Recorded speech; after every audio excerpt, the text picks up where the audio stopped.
Hello everyone, मैं हूं आपका होस्ट और दोस्त डॉक्टर रजनीश अपने शो डॉक्टर्स टाइम पे। दोस्तों, जैसा आप सब जानते हैं, डॉक्टर्स टाइम पे हम लोग बुलाते हैं अपने शहर और अपने राज्य के जाने माने चिकित्सक जो अपने अपने फील्ड में काफ़ी बेहतर कर रहे हैं। और इसी क्रम में आज हम लोगों ने बुलाया है मेरे एक प्यारे मित्र और हमारे जूनियर डॉक्टर अनुज, जो एक मैक्सिलोफेशियल सर्जन हैं।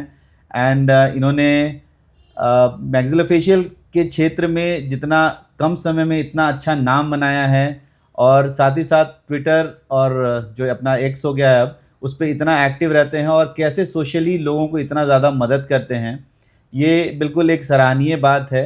एंड आज उन्हीं का स्वागत कर रहे हैं हम लोग अपने इस शो में। So welcome doctor Anuj. Thank you so much sir, और आपके सभी दर्शकों को मेरा नमस्कार। Thank you Anuj, thank you.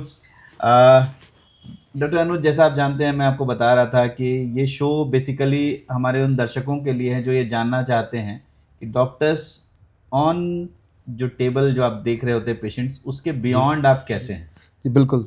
आप डॉक्टर्स को जैसे हमारे समाज में भगवान का दर्जा दिया जाता है, बट ये जानना ज़रूरी है दर्शकों को कि हम सब भी एक इंसान हैं और हम सब भी एक नॉर्मल रूटीन फॉलो करते हैं, एक लाइफस्टाइल हम लोग लीड करते हैं। एंड उसी से रिलेटेड आपके बारे में हम लोग कुछ जानना चाहते हैं। तो सबसे पहले आपसे सवाल पूछेंगे कि अपने शुरुआती दिनों को बताइए, कैसे थे आप, कहाँ से पढ़ाई हुई, क्या स्कूलिंग किया आपने। मेरी प्रारंभिक शिक्षा झारखंड से ही हुई है। थ्रू आउट मैं फ्रॉम द प्राइमरी एजुकेशन वहाँ से लेकर इंटरमीडिएट तक मैं झारखंड में ही, रांची में ही था इनफैक्ट। 10th तक की स्कूलिंग मेरी बिशप वेस्टकॉट बॉयज़ स्कूल से हुई। फिर 11th-12th डीएवी शामली। फिर ग्रेजुएशन और पोस्ट ग्रेजुएशन के लिए मैं करीब 8-9 साल बाहर था। बैंगलोर में था मैं ग्रेजुएशन के लिए, और वो ख़त्म करके पोस्ट ग्रेजुएशन के लिए मैं बेलगाम में था। अच्छा। तो 2015 में पोस्ट ग्रेजुएशन ख़त्म हुआ। फिर 2015 के बाद से वापस से जो कर्मस्थली है वो रांची है। तो आप अनुज बचपन में किस प्रकार के बच्चे थे, मतलब शरारती थे? नहीं, मैं बहुत आप क्या लग देखिए अभी जैसा हूँ वैसा ही था, शाही था मैं बहुत ज़्यादा एक्सट्रोवर्ट तो मैं कभी नहीं था। बल्कि मुझे लगता है कि प्रैक्टिस में आने के बाद ही थोड़ा मेरा वो इंटरेक्शन जो एबिलिटी है वो थोड़ा मुझे लगता है प्रैक्टिस में आने के बाद ही बढ़ा है। उससे पहले थ्रू आउट मैं बात भी कम ही करता था और शाही किस्म का ही था। मतलब पढ़ने में कैसे थे? ठीक ठाक, मतलब नॉट बैड नॉट गुड पर ठीक ठाक था, पढ़ने में ठीक ठाक ही था। पढ़ाई के अलावा क्या इंटरेस्ट थे आपके? चेस मैं रेगुलर खेलता था। मैं कॉलेज के डेज तक चेस और क्रिकेट, ये दो मैं रेगुलर खेलता था। क्रिकेट अभी भी खेल लेता हूँ, वो कंट्री क्लब से चूँकि जुड़ा हुआ हूँ, तो उसके थ्रू अभी भी कभी कभी साल में एक आध बार खेलने का मौका मिल जाता है। लेकिन ये दोनों एक्स्ट्रा करिकुलर में, ये दोनों हम लोग रेगुलर थे। चेस तो हम लोग कॉलेज लेवल तक खेलते थे।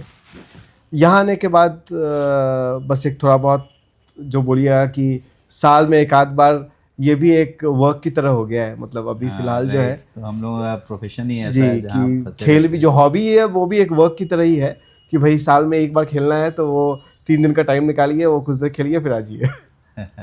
तो एक चीज़ बताइए, आप काफ़ी फिट हैं, है ना, जैसा देख भी सकते हैं। दर्शकों को बताना चाहता हूँ, मतलब डॉक्टर अनुज एकदम परफेक्टली फाइन फिट बॉडी के साथ हैं। इनको देख के हम लोगों को हमेशा लगता रहता है कैसे इनकी तरह बने। तो ये राज बताइए हमारे दर्शकों को। एक तो सर मुझे लगता है ये ज़्यादातर जेनेटिक ही आ जाता है। और हालांकि अभी फ़िलहाल मैंने ये चीज़ किया है, मतलब पिछले 3-4 सालों से, कि बाहर का आप जितना कम खाएंगे वो और एक बिना किसी एक्सक्यूज़ के 20 मिनट 25 मिनट भी डेली एटलीस्ट वॉकिंग भी कर लेंगे, तो मुझे लगता है ये सफिशिएंट है। सबसे ज़्यादा जो इम्पॉर्टेंट है वो है बाहर का खाना पीना, क्योंकि प्रोसेस्ड फूड इतना ज़्यादा है कि आप कहीं भी कुछ भी आप कीजिए, आप घर से निकलते ही आपको खाने के इतने सारे ऑप्शंस अवेलेबल हैं। हाँ। और चूँकि आप पब्लिक लाइफ में हैं तो सोशल गैदरिंग बहुत ज़्यादा होती है। राइट। तो उस केस में वो एक आप नॉर्म बना लेंगे ना कि बाहर का खाना कैसे कम करें। मुझे लगता है उतना, क्योंकि दिन भर तो हम लोग भागते ही रहते हैं, तो बस एक खान पीन ही बस एक ऐसी चीज़ है जिस पर कंट्रोल नहीं होता। तो वो एक थोड़ा, अगर मुझे लगता है कि सभी को करना चाहिए, कोई भी वो करेगा तो मुझे लगता है उतना सफिशिएंट रहता है। Right right. तो डॉक्टर साहब एक चीज़ बताइए मुझे कि आपने अपनी बीडीएस की पढ़ाई करी, जी फिर आपने उसमें अपना एमडीएस करा, जी जी। फिर उसके अलावा और कई सारे आपने एमपीएच बराबर है एमपीएस जी किया, राइट? जी। सो एक्चुअली आपको बचपन से क्या बनना था? क्या आपने सोचा था कि आप एक सफल सर्जन बनना चाहते हैं या फिर कुछ और बनने का मन था? नहीं देखिए, ये तो शुरुआत से ही था, मतलब कि शुरू से ही था कि मेडिकल लाइन में जाना है। और मुझे लगता है चौथी पाँचवीं से ही ये दिमाग में था कि डॉक्टर ही बनना है। हाँ मेडिकल लाइन जाना है। हम लोग आईसीएसई बोर्ड में थे, तो हमको लगता है वहाँ पे ना सीबीएसई से अलग पैटर्न होता है। हाँ, हाँ, क्लास 6 से ही जो है वो आपको फिजिक्स केमिस्ट्री बायोलॉजी अलग हो जाता है। सीबीएसई बोर्ड में कैसा है कि साइंस सब्जेक्ट रहता है, डिफरेंशिएट नहीं होता है फिजिक्स केमिस्ट्री बायोलॉजी। तो इत्तेफाकान क्लास 7 में पहली बार जब बायो स्टार्ट हुआ तो बैनर्जी सर पढ़ाते थे हम लोगों को बायोलॉजी, और वो 80 मार्क्स का एग्ज़ाम होता था, मुझे पता नहीं कैसे 78 79 आ गया। तो उसके बाद तो मुझे लगा कि अब तो मुझे कोई रोक ही नहीं सकता है, अब तो यही जाना ही है, अब तो डेस्टिन्ड है ये। फिर जब मैं ग्रेजुएशन में कर रहा था तो फिर मुझे थर्ड ईयर से सर्जरी में काफ़ी ज़्यादा इंटरेस्ट था। राइट। और वापस से मतलब थर्ड ईयर ग्रेजुएशन में मुझे ये क्लियर था कि मुझे पोस्ट ग्रेजुएशन सर्जरी में ही करनी, मैग्निफिकेशन सर्जरी में ही करनी।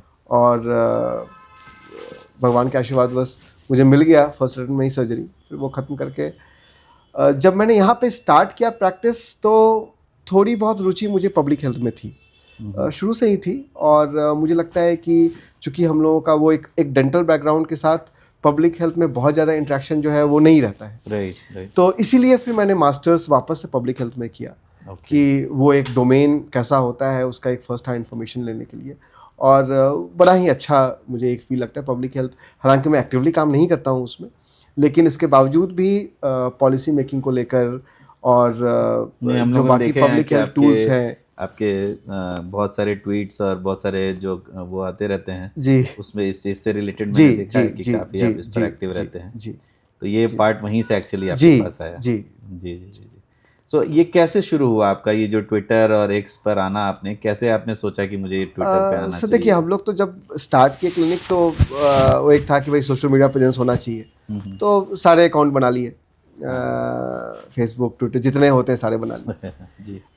उसी बीच क्या हुआ कि देवघर रोपवे, अगर ध्यान होगा 2022 के करीब जी, जी। देवघर रोपवे इंसिडेंस हुआ था। हाँ, हाँ। बहुत ही अनफॉर्चुनेट इंसिडेंट था, हाँ, राइट, राइट, आई जिसमें रिमेम्बर। जिसमें रोपवे दुर्घटना हुई थी। और एक बच्चा जो था, वो 2.5-3 साल का बच्चा था, वो बच्चा जो था वो रोपवे से गिर गया था। हाँ, याद है मुझे। और उस टाइम अमिताभ कौशल सर सेक्रेटरी हुआ करते थे, और राहुल सिन्हा सर तब डायरेक्टर टूरिज्म थे। तो उसी बीच उन लोगों ने मुझे संपर्क किया था और कहा था कि एक बच्चा है जो कि देवघर रोपवे में घायल हो गया है, और हम लोग चाहते हैं कि आप ही उसकी सर्जरी करें। उस बच्चे को चेहरे में काफ़ी गंभीर चोटें थी। तो ठीक है, वो जो रूटीन था, चूँकि हम लोग पहले भी बहुत सारे बुलेट इंजरी वगैरह केसेस करते थे, तो उन्हें आइडिया था कि मैग्निफिकेशन केसेस हम लोग ठीक ठाक कर लेते हैं। तो उन्होंने उस बच्चे को देवघर से बुलाकर और एडमिट करवाया था मेरे अंदर। अब उसमें क्या हो गया कि किसी एक अच्छा, उस बच्चे का सारा खर्च जो था वो सरकार को वहन करना था। वो सरकार ने के क्लियर कट गाइडलाइंस थे कि बच्चा जो है सारा जो भी खर्चा आएगा वो सरकार वहन करेगी। जो सबसे बेहतरीन आप इलाज कर सकते हैं वो कीजिए। हमने इनफैक्ट बच्चों के लिए जो है, उस बच्चे के लिए हमने रिजॉल्वर प्लेट मंगवाया था। बिहार झारखंड में पहली बार वो रिजॉल्वर प्लेट यूज़ हुआ था मैग्निफिकेशन केस के लिए। उस बीच किसी ने ट्विटर पे डाल दिया कि ये जो बच्चा है, ये सरकार जो है इसको ला के छोड़ दी है और बच्चे को कोई देख नहीं रहा है, बच्चे से पैसे लिए जा रहे हैं। तो ये किसी ने ट्विटर पर लिख दिया। तो जाहिर सी बात थी, बहुत सेंसिटिव मामला था। अस्पताल को फ़ोन गया कि अरे भाई, हम उनको तो पूरा इन्फॉर्मेशन है, बच्चे से कुछ पैसा नहीं लेना है। अस्पताल वालों ने मुझे फ़ोन किया कि अरे सर, पता नहीं कौन डाल दिया है, और आप ज़रा क्लियर कर दीजिए कि भाई कोई बच्चे से पैसा नहीं लिया। वो न्यूज़ गलत थी, बच्चे से कोई पैसा नहीं लिया गया था। हुआ ये था कि वो बच्चा पहली बार जब इमरजेंसी गया था, तो अस्पताल के इमरजेंसी को इस बात की जानकारी नहीं उन्होंने दी कि हम देवघर से आए हैं। उन्होंने बस कहा कि मेरा ऐसा ऐसा बच्चा है, उससे दुर्घटनाग्रस्त हो गई है, उसकी इलाज की ज़रूरत है। तो उन्होंने कहा कि ठीक है भाई, एडमिशन करवा लीजिए। फिर उन्होंने बोला कि भाई कैसे होगा एडमिशन, तो बोले कि कुछ पैसे आप जमा करवा दीजिए। तो फिर उन्होंने कहा कि ठीक है मैं पता करता हूँ। फिर उन्होंने 3-4 लोगों को फ़ोन किया। उसी बीच पे किसी ने डाल दिया कि बच्चे से पैसे मांगे जा रहे हैं। फिर बच्चे ने बताया उनके पेरेंट्स ने कि एक्चुअली हम लोग देवघर से आए हैं। तो उन्होंने बोला नहीं फिर आपको कुछ पैसे लगने की ज़रूरत नहीं है, वो सरकार को हम लोग बात कर लेंगे। तो वो पक्ष मैंने वहाँ पे रखा अपने ट्विटर से कि भाई ये जानकारी गलत है और ऐसी कोई भी बात नहीं है। बच्चे का और उसके जो माँ बाप थे उनका भी इलाज हम लोग मतलब बिना सरकार के कहे, उनके माँ बाप भी कुछ घायल थे, फादर को भी कुछ चोटें आई थी, वो सारा ड्रेसिंग वेसिंग हम लोग वैसे ही फ्री ऑफ कॉस्ट करवा रहे थे। तो चूँकि वो मामला बहुत सेंसिटिव था और कई लोगों की नज़र थी उस टाइम, तो स्वतः जो है वो थोड़ा हाईलाइट हो गया। राइट। अब हाईलाइट हो गया तो उसके बाद फिर ये आने लगे कि सर देखो मेरा भी एक बच्चा है, उसको भी ऐसी बीमारी है, या हमारे भी घर में एक एक्सीडेंट हो गया, उसमें क्या करना चाहिए। तो मैंने जो होता है ना कि ठीक है भाई कुछ आंसर्स मैंने करने लगे। ठीक है भाई आप उसका स्कैन भेजिए, मैं स्कैन देख के बताता हूँ। कई बार मैंने आपको भी भेजा है कि सर याद है कि आप कई बार बोलते हैं सर ये बहुत पुअर पेशेंट है, इसका आप कर सकते हैं आयुष्मान से। हम लोगों ने कई लोगों का इलाज किया भी उसके थ्रू। तो वो सर ऐसे ही बना, वो एक मतलब कि अभी तो खैर ठीक ठाक हमारे साथी हो गए हैं सोशल मीडिया पर। नहीं काफ़ी अच्छे हैं जी। तो लेकिन मुझे लगता है कि वो सबका प्रयास है, मतलब कि मुझे लगता है कि जितने भी ऑर्थोपेडिक जनरल सर्जरी के केसेस आते हैं हम लोग आप ही से मदद लेते हैं। हाँ जी। कई बार ऑंको के लिए हम लोग गुंजेश भाई या डॉक्टर सतीश की मदद लेते हैं। तो उसमें वही है सर कि हालांकि सोशल मीडिया मेरा ये वाला पक्ष मुझे लगता है अनुज ना ये थोड़ा और प्रमोट होना चाहिए कि मतलब हम डॉक्टर्स जो हैं एक्चुअली सिर्फ पैसे के पीछे नहीं भाग रहे हैं। बहुत सारे ऐसे डॉक्टर्स हैं जो सच में समाज के लिए काम कर रहे हैं, और जहाँ तक हो सकता है अपने सामर्थ्य से या फिर हम लोग अपने पैसे लगा के कई बार हम लोग अपने मरीजों का इलाज करते हैं। बट ये जो एक पक्ष चला गया है समाज में, हाँ, इसके बारे में क्या सोचना है? उसमें क्या है ना, कई बार हमारे जो ज़्यादातर लोग हैं वो इतने गरीब हैं कि उन्हें सही इन्फॉर्मेशन को समझ नहीं पाते। फॉर एग्जांपल कुछ दिन पहले मुझे याद है कि एक केस था जहाँ पे एक बहुत बड़ा ही कॉमन सा प्रोसीजर है जिसमें अगर ब्रेन में बहुत दबाव पड़ जाए तो ब्रेन की हड्डी निकाल कर स्कल की हड्डी निकाल के हम लोग पेट में रखते हैं। हाँ जी, हाँ जी। किसी का मरीज था, सर्जरी हुआ, उसने अब ऑब्वियसली आप पेट में रखोगे तो पेट में भी चीरा लगेगा, वहाँ पे आप चीरा लगाए, वहाँ पे आपने हड्डी लिखा, वहाँ स्टिच कर दिया। अब कोई मरीज का परिजन आया, उसने पूरा हंगामा कर दिया कि मरीज का किडनी निकाल दिया। पूरे मीडिया ने चलाया इस बात को, मुझे लगता है कि 3-4 दिन चलाया। उसके लिए जांच कमेटी बैठी कि भाई ये लोग किडनी चोरी कर लेते हैं। तो ये मुझे लगता है कि अच्छा, उसमें मुझे लगता है कि ये भी गलती थी कि डॉक्टर भी अगर बहुत अच्छे से समझा देते हैं मरीज के परिजनों को जी हाँ, कि भाई देखो यहाँ पे है, ये पेट में रखे हैं, तो मुझे लगता है कि ये नहीं फैलती। और ये एक पार्ट जो मैंने देखा है कि कई बार जो मरीज के परिजन होते हैं वो शायद पूरी तरह से उस बात को समझ नहीं पाते हैं, डॉक्टर्स उनको पूरी तरह से समझा नहीं पाते। बिल्कुल। ये ना हम लोगों को अपने मेडिकल टर्मिनोलॉजी से थोड़ा हट निकल कर थोड़ा बिल्कुल लेमन लैंग्वेज में अपने जितने भी पेशेंट्स हैं ना जी उनको समझाना चाहिए। मैं हमेशा कोशिश खुद भी देखता हूँ और ये प्रयास करता हूँ कि भाई उनको जिस भाषा में समझ में आ रहा है उसको उन भाषा में समझाएं। बिल्कुल। सपोज लैंग्वेज प्रॉब्लम है, कोई बंगाली पेशेंट है या कोई अपना झारखंडी लैंग्वेज में जो कुछ लोग हैं उनको आप हिंदी में समझा रहे हैं, बिल्कुल, तो कई बार उनको समझ ही नहीं आएगा। हाँ बोल देंगे, साइन भी कर देंगे, बट उनको समझ में नहीं आता है। ये वाला पार्ट जो कम्युनिकेशन का पार्ट है वो बहुत इम्पोर्टेंट है, क्योंकि हम लोग अभी भी देखते हैं, जैसे मुझे जो सोशल मीडिया जो हम लोग हेल्पलाइन भी एक चलाते हैं, ज़्यादातर मरीज का यही कंप्लेन है, उनके पास रिपोर्ट है, डॉक्टर का पुर्जा है, उन्होंने दिखाया हुआ है और वो बोल रहे हैं कि सर हम लोग तो 3 महीने से इलाज करा रहे हैं। मैंने बोला किस चीज़ का? तो सर वो डॉक्टर ने बताया नहीं क्या बीमारी है। तो ये डिसिफर करना उनको कि भाई देखो आपके रिपोर्ट में ये है, आपको डॉक्टर साहब इस चीज़ की दवाई दे रहे हैं, इतना भी आप उनको कन्वे कर दें तो भी वो संतुष्ट हो जाते हैं कि चलो सर समझ में तो आया कि क्या चल रहा है क्या नहीं चल रहा है। और समय बदल रहा है, समय के साथ मेडिकल में कई सारे चेंजेस आ रहे हैं।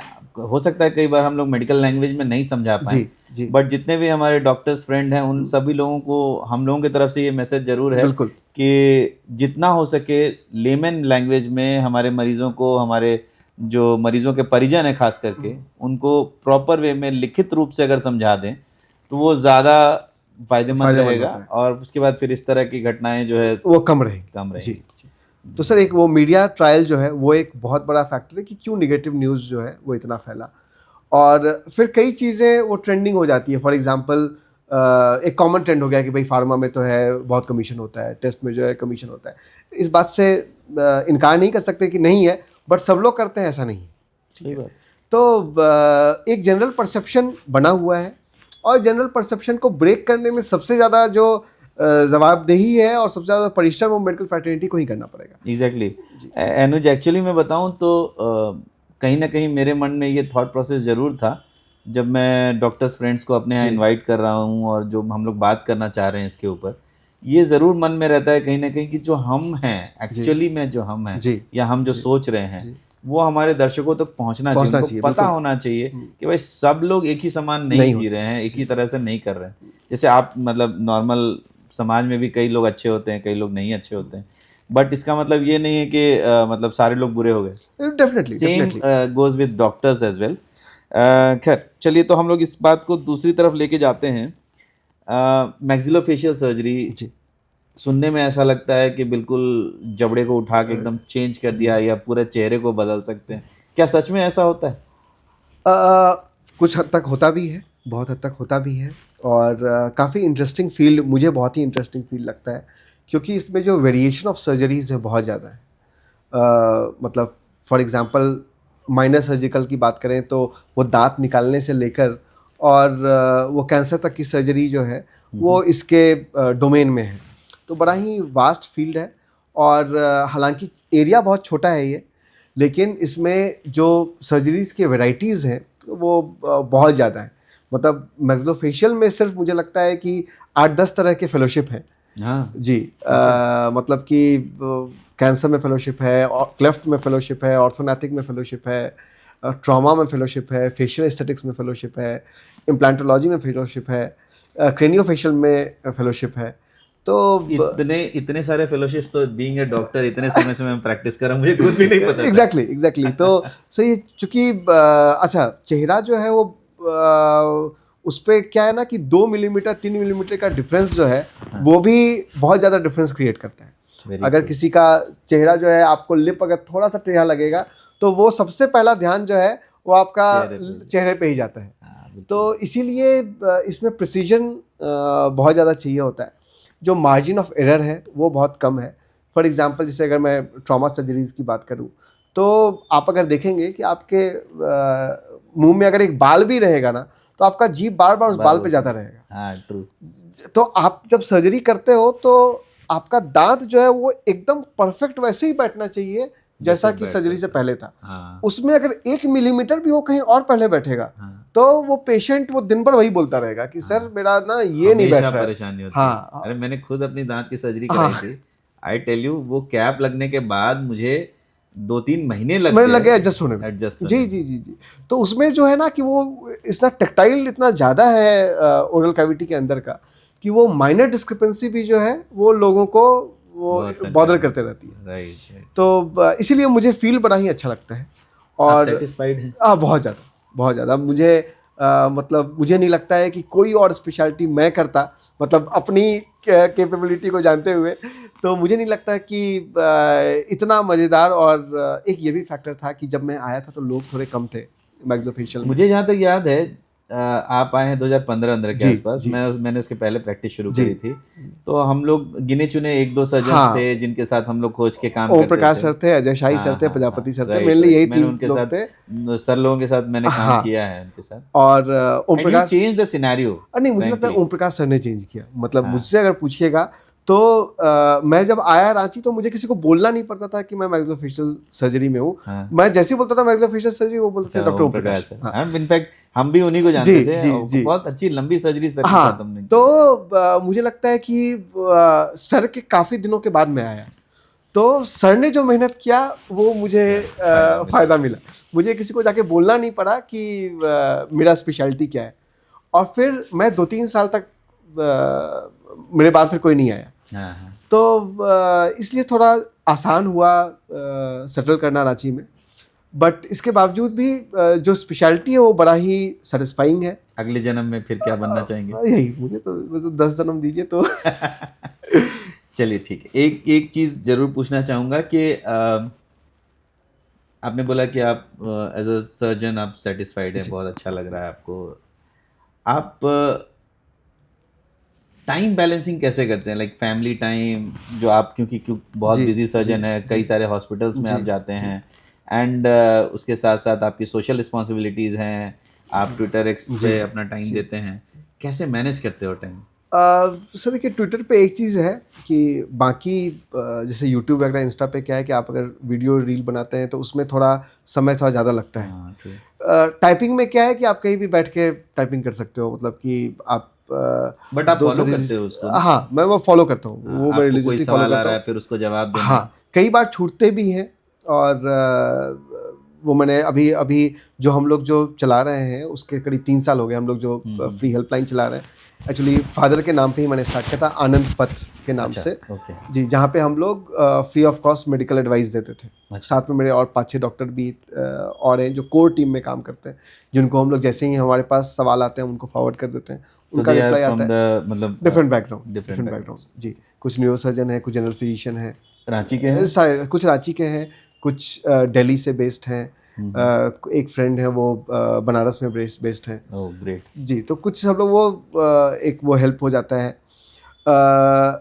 जहाँ तक सर वो है टाइमिंग वाली बात, तो हमारा टाइमिंग तो वो एक है ही कि प्रेडिक्टेबल नहीं है, मतलब कि जैसे आज ही का दिन देख लीजिए। हाँ, हाँ, ठीक हाँ। है, वो 6:30 से शेड्यूल था स्टार्ट होने का, वो स्टार्ट होते होते वो कह नहीं सकते हैं, मतलब कि एक छोटा सा अगर वेसल भी ब्लीड कर रहा है तो वो हो सकता है वो आपको हाँ, 1.5 घंटे खा 2 जाए, घंटा 1.5 एकदम घंटे चला खा जाए जाए। आराम से। तो वो एकमात्र जो दिक्कत ये है वो यही है कि टाइम आप एज अ सर्जन हाँ, डिफाइन आप कर पंक्चुअल पाना, नहीं हो सकते हैं। आप उस समय वो प्रायोरिटी है तो वो वो करनी है। प्रायोरिटी है तो वो आपको करना पड़ेगा। आपकी पंक्चुअलिटी जो है वो आप जिसको बोलते हैं ना, वो बहुत ज़्यादा डिसिप्लिन्ड, टाइम डिसिप्लिन, हाँ, वो जो हम लोगों के लिए फिजिशियन मुश्किल। फील्ड में थोड़ा ज़्यादा हाँ, हो वो सकता ज़्यादा है फिर है, भी, वो हमारे लिए बड़ा बट मुश्किल इसमें है, तो थोड़ा और क्योंकि मुश्किल आप है। किस केस में फंस जाइएगा वो कहना मुश्किल है। हाँ, इवन फिजिशियन के केस में भी हाँ, ज़्यादा हाँ। है। अब घर पे कुछ फंक्शन है, आपने बोला कि मैं 5 बजे आ जाऊँगा, वो पता चला वो स्टार्ट सर्जरी होते होते एनेस्थीसिया में कुछ कॉम्प्लिकेशन हो गया, वो 8 बज गया। और ये मतलब वो पार्ट ऑफ लाइफ हो जाता है उसके बाद। इनफैक्ट मुझे याद है अनुज, एक बारी जब मेरा जनरली ओपीडी जो है 1:30-2 बजे शुरू होता है, जी, उसके पहले सुबह का फर्स्ट हाफ में ऑपरेशंस कर रहा होता हूँ। तो हम लोगों ने सोचा एक छोटी सी सर्जरी है, मतलब मैं अपना किस्सा, जी, तो हिप का एक काम था, हम लोग करने गए थे, और नॉर्मल जो पीएफएन बोलते हैं हम लोग उसको, एक हिप का में नेल डालना नील था, डालना था। और कुछ एबरेंट वेसल था कहीं जी, पे, हम लोगों ने कट लिया, हाँ, अचानक से ब्लीड ब्लीड शुरू हो हो गया, गया। और ब्लीडिंग इतना ज़्यादा होने लगा हाँ, कि पहले लगा कि छोटा है, पकड़ लेते हैं, हो जाएगा, थोड़ा और थोड़ा और थोड़ा और, ये करते करते अंततः हम लोगों को वहाँ पे वैस्कुलर सर्जन को सर्जन बुलाना बुलाना पड़ा, पड़ा। And it took close to 4 to 5 45 hours. Hours जो काम 20-25 मिनट में हम कह लोग सकता करते है। हैं, 4 से 5 घंटे लग गए, पेशेंट को पूरा चेंज किया गया, प्रेस करके रखे हैं, ब्लड अरेंज करा रहे हैं कि कहाँ से ये ब्लीडर आ गया, क्योंकि उस जगह कोई ब्लीडर जनरली रहता नहीं, रहता उतना नहीं है। ब्लीडिंग हाँ, नहीं हाँ, होता, हाँ। बट आप यू नेवर नो नो, कि एग्जैक्टली, एग्जैक्टली। कैसा वेसल कहाँ पे, भगवान का बनाया हुआ हाँ, शरीर सही है वो। नॉर्मली हाँ, सब जगह सेम रहता है, बट कहीं कहीं एबरेंट जो मतलब अलग से एनाटॉमी जो एनाटॉमी है है थोड़ा बदल बिल्कुल, जाती है। बिल्कुल। तो वो जो आपके क्लोज फ्रेंड्स हैं वो जानते हैं, वो आप पे कभी रिलाई नहीं करेंगे। मुझे कैंसिल करना पड़ा हाँ, पूरा ओपीडी, वो मैं 2 मिनट के लिए निकल के गया, सबको सॉरी बोला मैंने, भाई बोला आज नहीं कर पाएंगे, मुझको बाद में बाद में आप एग्जैक्टली। टाइम देते हैं, कल का टाइम हाँ, ले लीजिए। तो जो आपके क्लोज फ्रेंड्स हैं वो आप पे रिलाई नहीं करते, उनको पता है कि भाई इसके टाइम का कोई भरोसा नहीं है। मेरी वाइफ हाँ, नहीं भरोसा हाँ, कर पाती कि है भाई टाइम का। ये अगर 5 बजे बोला है तो अगर आ जाए तो गनीमत है। वो मान के चलते हैं कि भाई चलो ठीक है, ये बोल दिया आएंगे उतना काफ़ी है, इसको टाइम मिलेगा तो आएगा, नहीं मिलेगा तो नहीं आएगा। एक सवाल थोड़ा फंसने वाला जी, है, आप बहुत सारे सेटअप्स में काम जी, करते हैं, आपका अपना सेंटर है, जी, आप मल्टीपल कॉरपोरेट हॉस्पिटल्स में जी, काम करते हैं, आप छोटे हॉस्पिटल्स हमारे जैसे हॉस्पिटल्स में भी कभी कभी आ जाते हैं, सो अब बुला नहीं रहे। तो बेसिकली आपसे सवाल ये है कि सबसे ज़्यादा मज़ा कहाँ काम करने में आता है? अ, क्या देखिए, आपको सही लगता है, मतलब एक apt environment from patient point of view, जी, from your point of view, जी, सबसे एप्ट कौन सा है?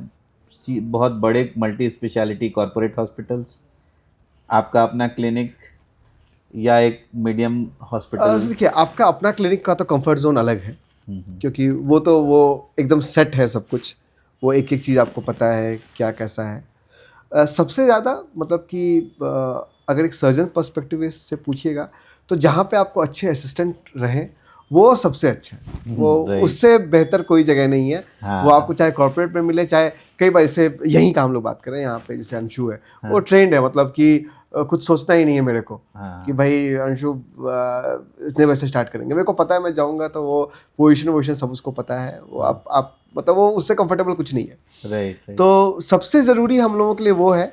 और फिर मुझे लगता है ये पेशेंट पॉइंट ऑफ व्यू से भी इम्पॉर्टेंट हो जाता है कि जो अच्छा, ये लोग सबसे ज़्यादा अनसंग हीरोज़ हैं, जो आपके जो सर्जिकल असिस्टेंट हैं, ठीक है, सबसे ज़्यादा हमारा काम आसान वही बनाते हैं। एक्चुअली हम लोग उन पे 100% डिपेंडेंट। अगर वो जरा सा तबीयत खराब हो जाए तो समझ लो सर्जन की हालत खराब हो जाती है, पंगु हो जाएगा। बिल्कुल जी, तो वो जहाँ वो आपको अच्छे लोग मिल जाएं, वहाँ पे आप चाहे कुछ आपको ओटी का भी प्रॉब्लम रहे तो आपको वो फील नहीं होगा। और ओटी कितना भी अच्छा हो जाए, अगर आपके पास वो मैन पावर ट्रेंड नहीं है, अच्छा नहीं है, तो आपको फिर उसमें मज़ा नहीं आएगा। राइट। तो वो सबसे इम्पॉर्टेंट फैक्टर है कि जो आपका जहाँ पे आपको अच्छे असिस्टेंट मिल जाए, वो जगह सबसे अच्छी है। सही। आजकल हम लोग बात करते हैं कि सोशल मीडिया में कई सारे हम लोग देखते हैं कि एस्थेटिक के और इससे रिलेटेड बहुत सारे हैं, क्योंकि आपका फेस से रिलेटेड काम है। सो क्या लगता है आपको कि ये सूचनाएं वहाँ जो दिए जा रही हैं, वो सब फ्रूटफुल हैं, या फिर बिल्कुल इंटायरली आप इसको एक सिरे से नकारते हैं? क्या आपका क्या पॉइंट ऑफ व्यू है? देखिए, एक सिरे से तो आप नहीं नकार सकते, क्योंकि दो तीन चीज़ है। पहला तो ये है कि एस्थेटिक को आप कितना इंपॉर्टेंट मानते हैं। राइट। एक वो फैक्टर है कि एस्थेटिक सर्जरीज या एस्थेटिक प्रोसीजर्स वो कितना ज़रूरी है, ठीक है। तो यहाँ पे मेरा मत ये रहता है कि पेशेंट पर्सपेक्टिव अलग हो सकते हैं। फॉर एग्जांपल कोई अगर एयर होस्टेस है या कोई मॉडलिंग इंडस्ट्री से जुड़ी हुई है, उनके लिए चेहरे पे थोड़ा बहुत भी जो है अगर कुछ डिफॉर्मिटी है या कुछ स्कार है, तो वो उनके लिए बहुत बॉदर करती है। राइट। तो ये सिर्फ ना सिर्फ पर्सनालिटी बिल्डिंग के लिए, बल्कि उनके ओवरऑल ग्रोथ के लिए भी, करियर के लिए भी बहुत इंपॉर्टेंट हो जाता है। तो हालांकि मेरे पास जो ज़्यादातर पेशेंट्स ऐसे आते हैं, कई बार मेरे पास पेशेंट्स आते हैं कि सर मेरे को ये जबड़ा मेरे को थोड़ा ना आगे करना है।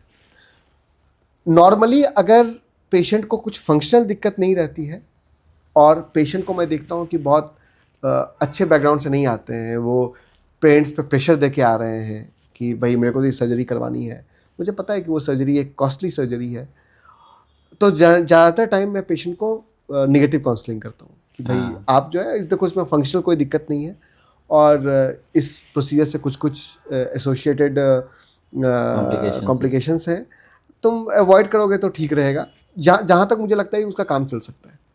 जहाँ पे लगता है मुझे मस्ट है, तो वहाँ पे मैं पेशेंट अटेंडर्स को भी काउंसिल करता हूँ कि भाई ये करवा लो, ये पेशेंट्स के लिए बहुत बेनिफिशियल है। तो ये तो हो गई वैसे सर्जरी जहाँ पे आपको फंक्शनैलिटी डिपेंडेंट है।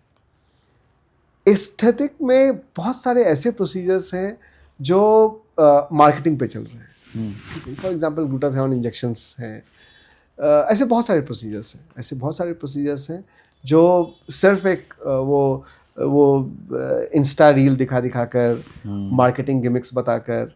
प्रोटीन पाउडर्स ले लीजिए, प्रोटीन पाउडर्स का भी वही चक्कर है, ज़्यादातर प्रोटीन पाउडर्स के साथ वही है, वो मार्केटिंग करके चलाते हैं। ग्लूटाथियोन इंजेक्शंस के साथ भी वही है।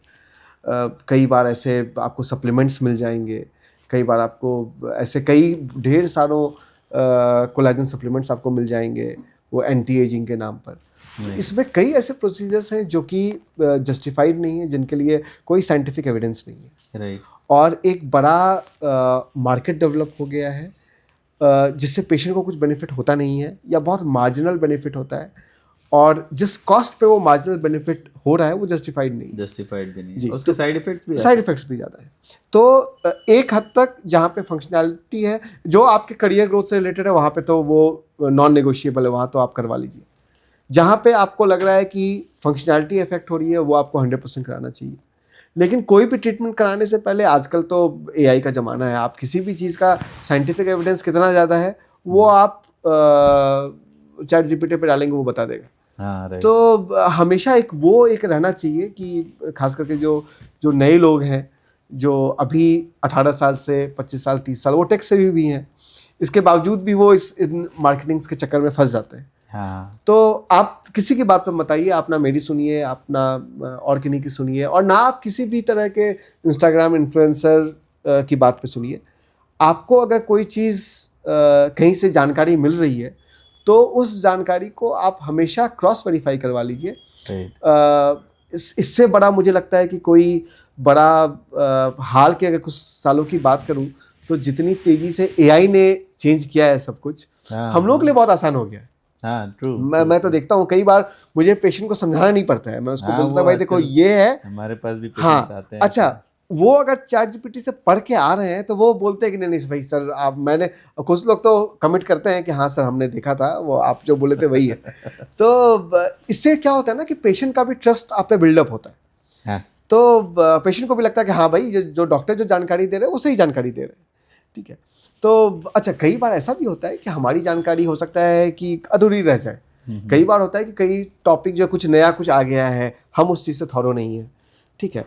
कोई नया ट्रीटमेंट मोडालिटी आ गया, हम उस चीज़ से थॉरो नहीं है। हाँ हाँ हाँ। तो कई बार पेशेंट भी हमें कई बार एजुकेट करते सिखा के जाते हैं, हैं। सिखा के जाते हैं कि नहीं नहीं सर आप ये कर लो। सारी चीजें एक डॉक्टर को पता हो, ये संभव ये ही संभव नहीं। नहीं है, संभव नहीं है। ठीक वही बात सक्सेस रेट के साथ है। कई बार मैं अभी हाल में किसी का देख रहा था कि किसी ने बोला कि भाई मैंने वहाँ सर्जरी कराया, ठीक नहीं हुआ। मैंने बोला यार देखो, कोई भी सर्जन अगर काम कर रहा है तो 100% एफिकेसी हो, ये तो रोबोट का भी नहीं होता है। हमारे एक गुरु जी थे, वो कहते थे हमेशा कि देखो, जो आदमी घोड़ा पे चढ़ेगा वो गिरेगा, गिरेगा, बिल्कुल। और अगर नहीं गिर रहा है इसका मतलब वो घोड़े पे चढ़ा चढ़ ही ही नहीं, नहीं। बिल्कुल। तो मैं तो ये मान के चलूं कि 25 से 30% भी अगर फेलियर रेट है, 70% भी आपका सक्सेस रेट है, तो इट्स अ गुड नंबर, हाँ ठीक है। right. तो मुझे लगता है कि उसको लेकर भी एक ये फैक्टर है कि ये जो हो जाता है ना कि नहीं नहीं भाई एकदम हर बार 100% एफिशिएंट ही रहेगा, ऐसा पॉसिबल नहीं है। ऐसा डॉक्टर्स हमारे फैटर्निटी में 100% पे जाते हैं। कितना स्ट्रेस आपको लगता है कि वो हमारे पर्सनल लेवल पे देता है ये चीज़? सर देखिए, वो तो जैसा आपने कहा कि अगर कोई बोल रहा है कि दे हैव 100% सक्सेस रेट, तो या तो उन्होंने काम ही नहीं किया है या वो झूठ बोल रहे हैं, या वो ठीक है, झूठ या बोल वो रहे हैं। झूठ बोल रहे हैं, ठीक है।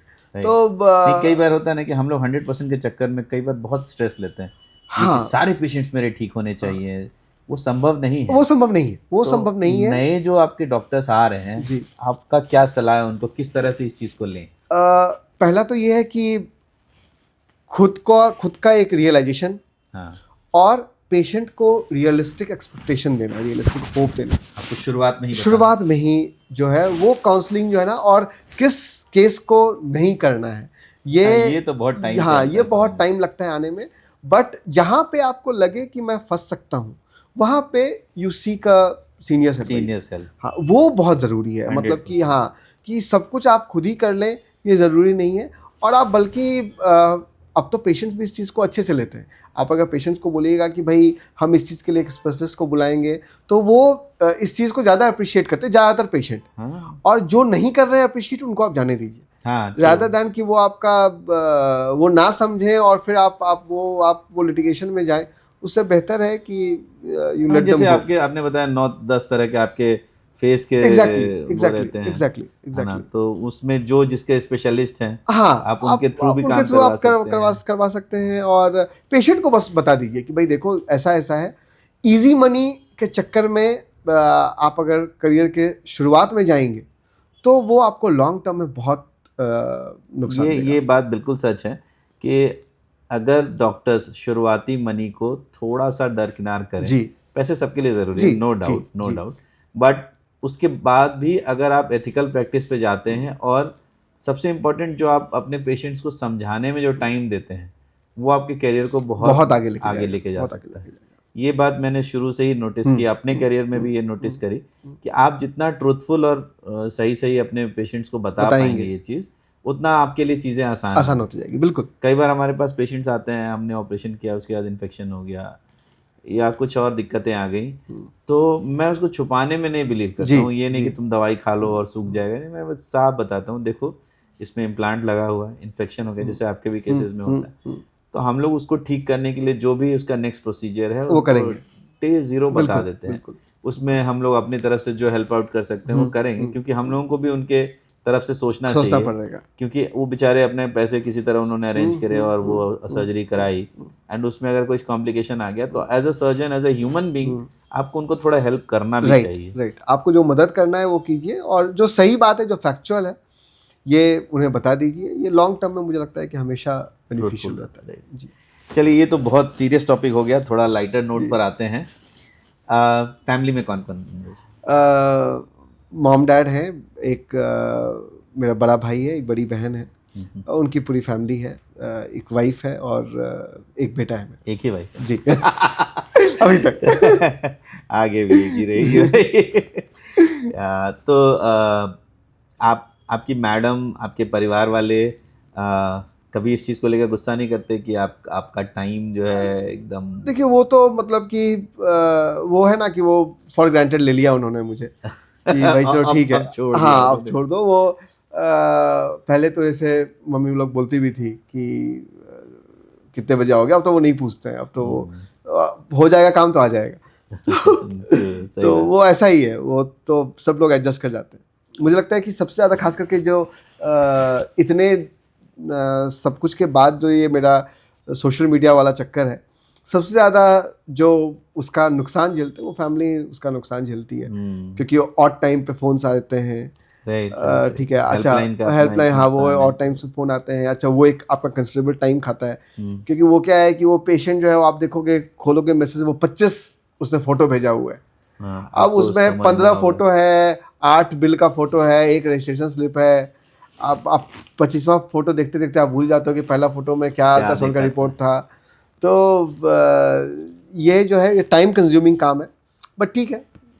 मुझे लगता है कि गिविंग बैक टू सोसाइटी के लिए इससे बेहतर और हम लोग कुछ कर नहीं सकते। डॉक्टर्स के लिए सोशल मीडिया पे आपका क्या टेक है? क्या डॉक्टर्स को सोशल मीडिया पे आना चाहिए? हाँ बिल्कुल बिल्कुल, अदरवाइज से देखिए, अगर आप सही इन्फॉर्मेशन नहीं देंगे तो वो गलत इन्फॉर्मेशन फीड करेंगे।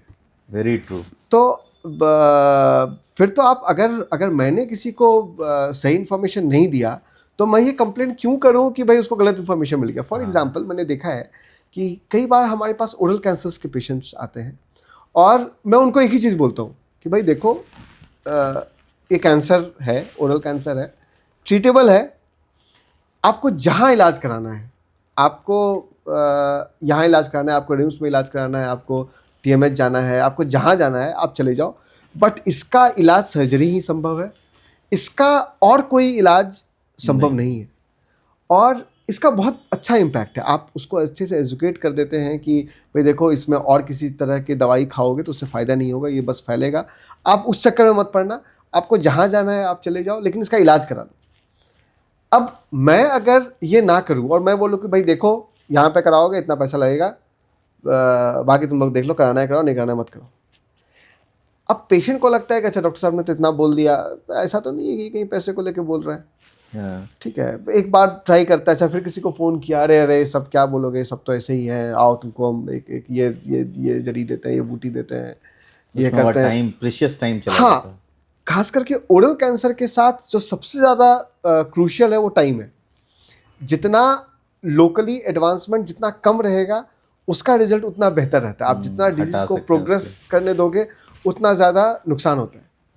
और मतलब कि ज़्यादातर मेरे पेशेंट्स जो हैं वो ये बोलने पे कि भाई, चूँकि ओरल कैंसर जो है ज़्यादातर टाइम पेशेंट्स social करीब economic। लो सोशल इकोनॉमिक स्टेटस से आते हैं, तो हम लोग कहीं आयुष्मान में कहीं करवा दिए, कहीं पे कुछ लाइनअप करवा दिए। बट मैंने देखा है कि करीब 95% पेशेंट मेरे पास वापस आते हैं ये बोलने के लिए कि सर सर्जरी करवा लिया मैंने, अभी मैं ठीक हूँ। Thank you.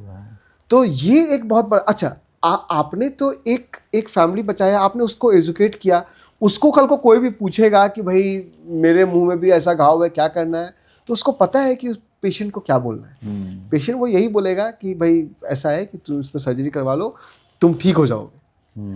तो अगर आप एजुकेट नहीं करेंगे तो वो कहीं और से गलत एजुकेशन लेंगे। तो मुझे बिल्कुल लगता सही है ये बात है। बहुत बहुत इंपॉर्टेंट है कि हम अपनी बातों को रखें, जो सही इन्फॉर्मेशन है वो हम रखें, और प्रोडक्ट मार्केटिंग हम लोग अवॉइड करें। तो वेरी ये बहुत इंपॉर्टेंट है। बिल्कुल सही। मैं एक्चुअली सोशल मीडिया से बहुत दूर भागता था, जी लगभग 2 साल 1.5 2 साल पहले। मुझे लगता था कि ये फील्ड में तो नहीं, हम तो नहीं सामने खड़े होंगे, हम एग्जैक्टली। तो किसी कैमरे के सामने कुछ नहीं बोलना हाँ चाहते हैं, हम एकदम इसको अवॉइड करते थे। फिर मैं एक बारी गया हुआ था अपने ससुराल पे, वहाँ जी पे ऐसे टाइम था अपने पास कुछ, तो मैं एक चला रहा था ऐसे, अपना वीडियोस ही देख रहा था, तो उसमें एक यूट्यूब पे ही एक बड़ा अच्छा वो आ रहा था, पॉडकास्ट आ रहा था। तो उसी में, उसमें जो स्पीकर थे उन्होंने कहा कि डॉक्टर्स को ये समझना होगा सबसे पहले कि they are public figure. Very true. आप चाहें नहीं चाहें, आप इस रिस्पॉन्सिबिलिटी से भाग हट नहीं नहीं सकते। सकते। और अगर आप पब्लिक फिगर हैं तो लोग आपको देखना चाहते हैं, आपके बारे में जानना चाहते हैं, आपको सुनना चाहते हैं बिल्कुल। कि आपका क्या व्यूज़ है, आपको क्या समझ में आता है। तो as a surgeon, as a doctor, हम लोगों को जो सही जानकारी है, बिल्कुल। कम से कम वो हमारे समाज को वो देते रहनी चाहिए। जी बिल्कुल बिल्कुल। चाहे वो हम अगर ऑर्थो से रिलेटेड है तो ऑर्थोपेडिक से रिलेटेड हो, आप मैक्सिलोफेशियल से रिलेटेड है तो मैक्सिलोफेशियल, तो वट एवर ब्रांच, जो भी अपने सर्जन हैं, जो भी अपने डॉक्टर हैं, उनको ये ज़रूर होना चाहिए कि social media, you can not skip this. तो हम लोगों को इसका जो पॉजिटिव पार्ट है उसको एटलीस्ट लेके अपने साथ आगे आगे बढ़ना, बढ़ना चाहिए। तो हमको लगता है काफ़ी हद तक बहुत बेहतर रूप में हम लोग बिल्कुल समाज का निर्माण कर सकते हैं। बिल्कुल। So Anuj, it was great talking, same है हियर ना, सर। और ये बहुत मज़ा आया आज। मुझे लगता है कि इतने समय से हम लोग काम कर रहे जी हैं, बट जी पहली जी। बार हम लोग इतना इतना आराम देर से बात बैठ की। के बात कर पाए हैं। तो Anuj is a very busy surgeon, as you all know. So मुझे लगता है कि डॉक्टर अनुज के बारे में हम लोग जितना और जान रहे हैं, जितना और समझें उनको, वो बाकी मरीज़ों को भी बहुत हेल्प करेगा, बाकी हमारे समाज में भी इसका एक पॉजिटिव इम्पैक्ट जाए। बस इसी के साथ हम लोग आज के इस पॉडकास्ट को समाप्त करते हैं। तो थैंक यू सो मच, और हम उम्मीद करते हैं कि आपको हमारा पॉडकास्ट पसंद आ रहा है। आपको ऐसे और डॉक्टर्स हम लोग मिलवाते रहेंगे जिन्होंने समाज में बहुत ही पॉजिटिव योगदान दिया हो और आगे बढ़ कर के समाज के लिए कुछ कर रहे हों। एंड इसी के साथ थैंक यू एंड नमस्कार।